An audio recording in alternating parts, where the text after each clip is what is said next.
Hey, in this essay, I want to talk about David Foster Wallace's work, Consider the Lobster. Very famous essay. Part of why I brought it in is I just want you to be familiar with David Foster Wallace and to know this essay. I hope you've read it. Hope you made it to the end. All right, this is someone that developed his own quirky style of how to create interest, maintain it, reward it. He did a lot of work for different magazines. Wrote two full-length novels. Well, he didn't finish the second one, but the first one is considered an American a bellwether classic, and so it's worth knowing a little bit about this person who unfortunately left us a few years ago. But um, the reason that I bring Consider the Lobster in as an example for the critique essay, by the way, you're not writing the essay on Consider the Lobster, you're writing it on This is Water, his commencement address to Kenyon College, okay? Um, but Consider the Lobster is, in fact, a critique that Wallace does, right? So it's a good model of how this thing works. Now, notice that David Foster Wallace first introduces the topic and gives you a lot of summary of what's happening. He wants you to really see this festival, how important it is to different people, how it sounds, how it smells, how it operates, what the tables look like, how everyone is involved. You get a lot of facts about the history of the thing and, what is it? So this is your summary part of the thing that you're going to be evaluating. In this case, right, for David Foster Wallace, it's an annual event, right? He's going to evaluate this event. Now he understands that you may not know about this event, and that you might not have ever been to this event. So there's a sense where he's just setting the stage, right, by giving you information that for the person that has gone to this lobster festival a couple years or lives in Maine, this person already knows all of this. Okay, so there's a sense where the summary is redundant to certain audiences, but Wallace is thinking of a broader spectrum, right? And so he's going to put all this at the beginning for that part of that broader audience that doesn't really know about this, right? So this is the summary part. It could go on for a couple pages. But then he transitions into his own thoughts, his own voice about something about this. Now he chooses to focus on the big question of the lobster's pain. But I think that was a good choice because that is it's a layered issue. You see what I'm saying? You can talk about what's actually going on with the lobster. You can meet the discussion of, well, lobsters don't feel pain. There's a debate out there. Do they feel pain? Do they not? And so he addresses that, and he's doing this. He's putting on legitimate length to his work, right? And it's expanding. But he chooses to address a philosophical conundrum, right? That is an indication or a proof, if you will, that we as Americans can do certain things. We can have a certain ethic that is quite idealistic, and then we can also, on the ground, engage with activities, products, or services that actually are somewhat contradictory to the ethic, but because these activities have a long chain of production, of coming into being, if we position ourselves at the end of the chain, we don't have to see all the mess that comes before, and we can enjoy, for example, eating meat. Now, I'm not trying to start a debate or an issue here with the example I'm going to bring in, but if you were to look at the meat production process in the United States, what the animals actually go through in the facility that they're in, okay, and then how the slaughtering process happens, and then how the butchering process happens on the chain, the cutting chain, and then how the packaging happens. You might not want to ever touch meat again, if you are really involved with and know and see and watch what's going on here. Okay, in other words, if you actually knew what went into a hot dog and could see it, you not just read it, but if you could see it and smell it, you might not ever want to eat another hot dog.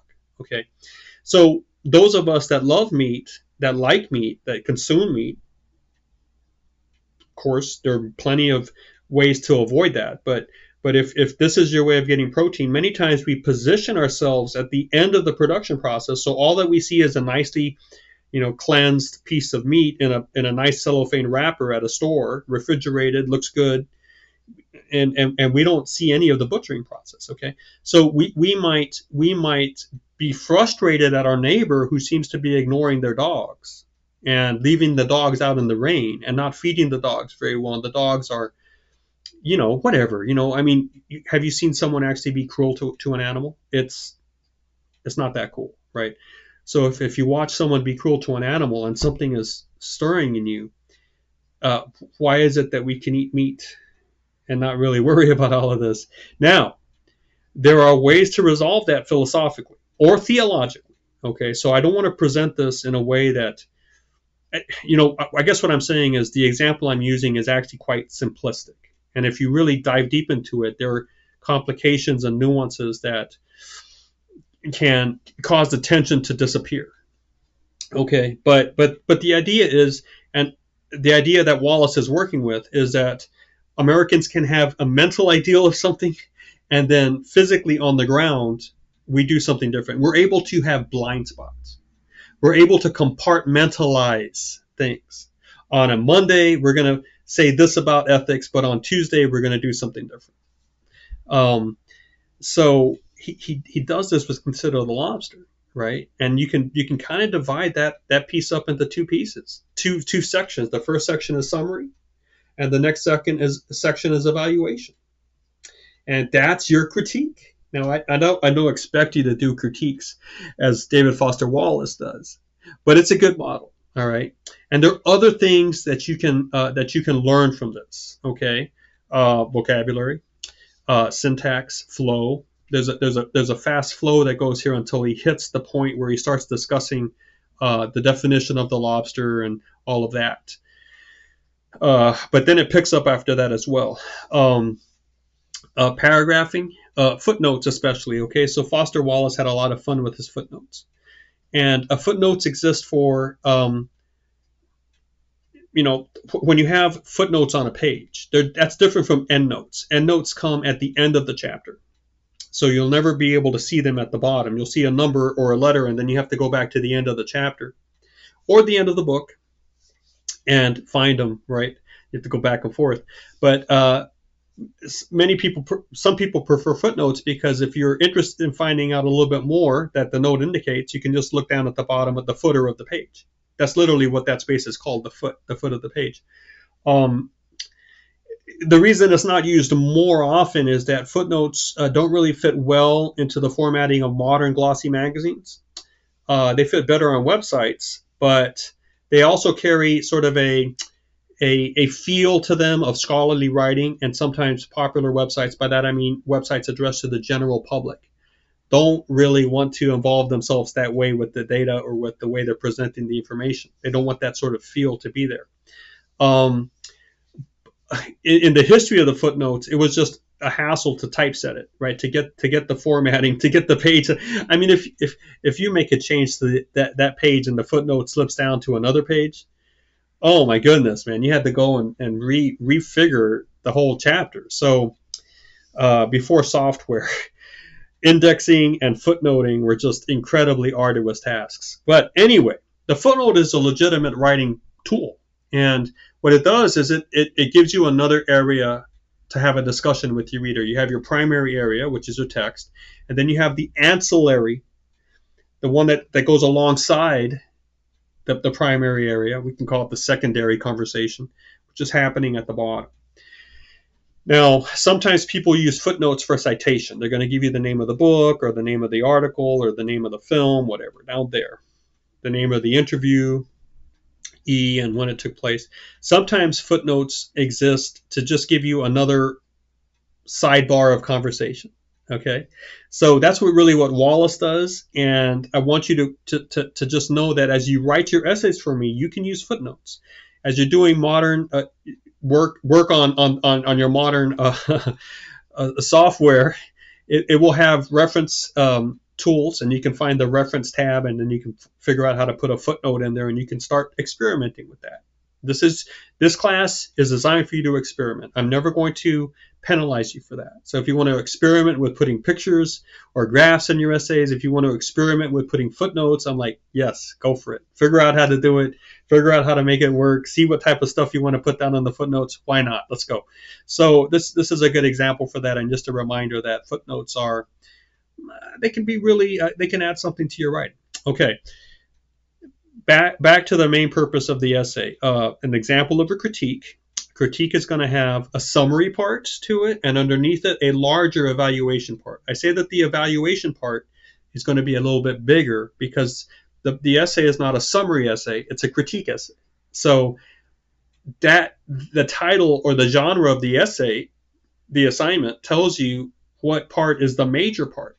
And it doesn't really make a lot of sense for the major part to not be longer than the other minor parts. So I want your evaluation of the text that you're going to do your critique on, which is This Is Water. I want it to be longer than the summary of This Is Water. Okay.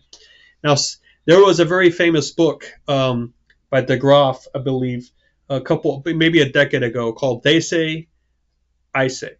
All right, and it was a pretty good book. I don't think it's as popular as it once was as far as a writing tool, but I do like that notion of the they say and the I say split, because when it comes to a critique, in the summary, that's the they say part. That's where you say, this is what the author said. This is what David Foster Wallace said. He said this. He believes. He thinks. He points out. His final thought is, his big point is him. It's all about David Foster Wallace. So when you do the summary, this is not a place for you to put your evaluation or your own commentary or your own thoughts. It's all about David Foster Wallace. And he's got something this big, and you've got to crunch it down to this big. And you got to be faithful to his ideas, whether you like him or not. You got to imagine him sitting next to you. And then you're presenting this to an audience. And when you finish saying your summary, you look over to him and say, did I represent you correctly?